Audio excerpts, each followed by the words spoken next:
Olá, meu irmão, olá, minha irmã, seja muito bem-vindo a mais uma homilia dominical. E hoje a igreja celebra a solenidade de São Pedro e São Paulo, dois homens que foram importantíssimos na propagação do Evangelho de Jesus Cristo, considerado pela igreja como colunas da igreja, como grandes pontos de segurança para a nossa fé. Pedro era um pescador, homem simples, judeu que vivia a sua fé de modo simples, aonde ele pescava em Betsaida.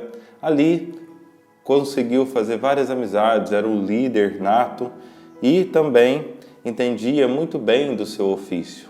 Porém, não era tão culto no que se refere às letras. Era de personalidade forte, também chamava a responsabilidade para si desde quando era somente um pescador. Já Paulo era um homem culto, era um homem que vivia muito bem a sua fé judaica, um grande fariseu da tribo de Benjamim, também era um cidadão romano, muito culto e erudito. Dois homens extremamente distintos que são chamados a viver uma só fé. E o Evangelho de hoje vem para nos perguntar: quem é Jesus para nós? Jesus começa a fazer essa entrevista de modo indireto para os discípulos. Ele chega até eles e fala assim: quem dizem os homens ser o Filho do Homem? Ou seja, o que estão falando aí de mim? E aí os discípulos vão falando: uns dizem que o Senhor é João Batista, outros que é Elias, outro que é algum dos profetas. Ou seja, é muito mais fácil quando a gente precisa falar o que o outro está pensando, o que o outro está achando.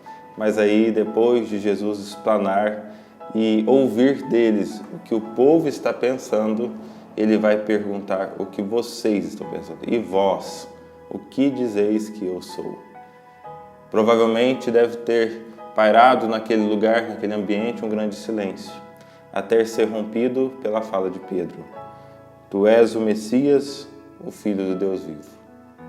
Queridos irmãos, queridas irmãs, a fala de Pedro, a fala e a profissão de fé de Pedro mostra que ele, na sua atitude de chamar a responsabilidade para si, assumiu desde então a liderança. Queridos irmãos, queridas irmãs, ali nós vemos Jesus Cristo dando a Pedro a chave da igreja, a autoridade da igreja. E é isso que Jesus vai falar para ele: Tu és Pedro, e sobre esta pedra edificarei a minha igreja.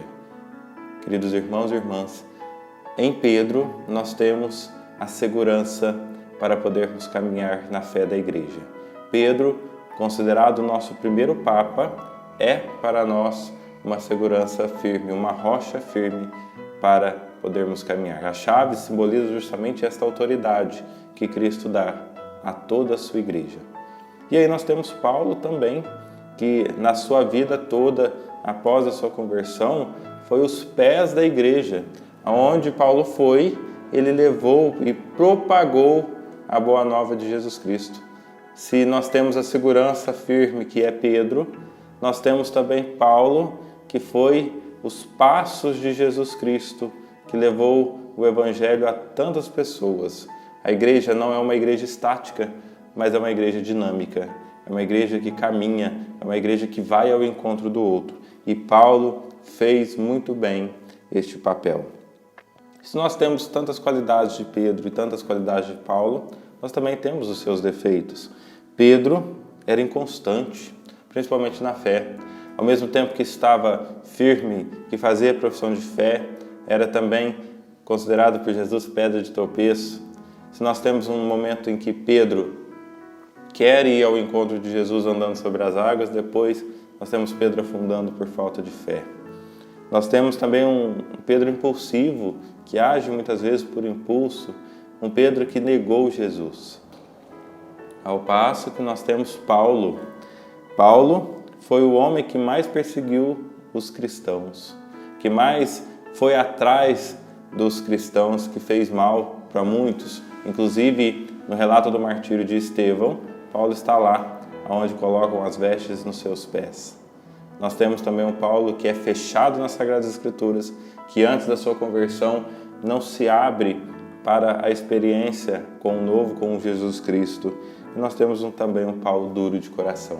Porém, o que diferencia eles e o que faz com que nós acreditemos que de fato Deus transformou os vossos corações é a experiência com Jesus. Quando eles fazem uma experiência profunda com Jesus, quando eles caminham com Jesus, quando eles percebem quem é de fato Jesus, as suas vidas transformam. E não são mais os seus limites que estão à vista, mas a possibilidade de alcançarem a eternidade. E eles fazem isso depois de uma experiência profunda com Jesus, depois de uma caminhada muito bem vivida ao lado de Jesus, ambos conseguem de fato dar testemunho de Cristo aqui na terra. O que sabemos pela tradição cristã é que Pedro morreu crucificado de cabeça para baixo, porque ele não se achava digno de morrer como nosso Senhor Jesus Cristo. E Paulo foi decapitado. Queridos irmãos e irmãs, olhando para a festa destes dois grandes homens da igreja, possamos nós reconhecer que nós temos limites sim, mas que eles nunca podem ser para nós pedras de tropeços, como diz Jesus, para alcançarmos a santidade. Que eles sejam para nós motivos de querermos sempre passar por cima, sempre superá-los para um dia alcançar a santidade. Deus abençoe você e que São Pedro e São Paulo intercedam na sua vida para que você continue firme na igreja e também seja um grande pregador, um grande propagador da palavra do Senhor. Abençoe-vos o Deus Todo-Poderoso, Pai, Filho e Espírito Santo. Amém.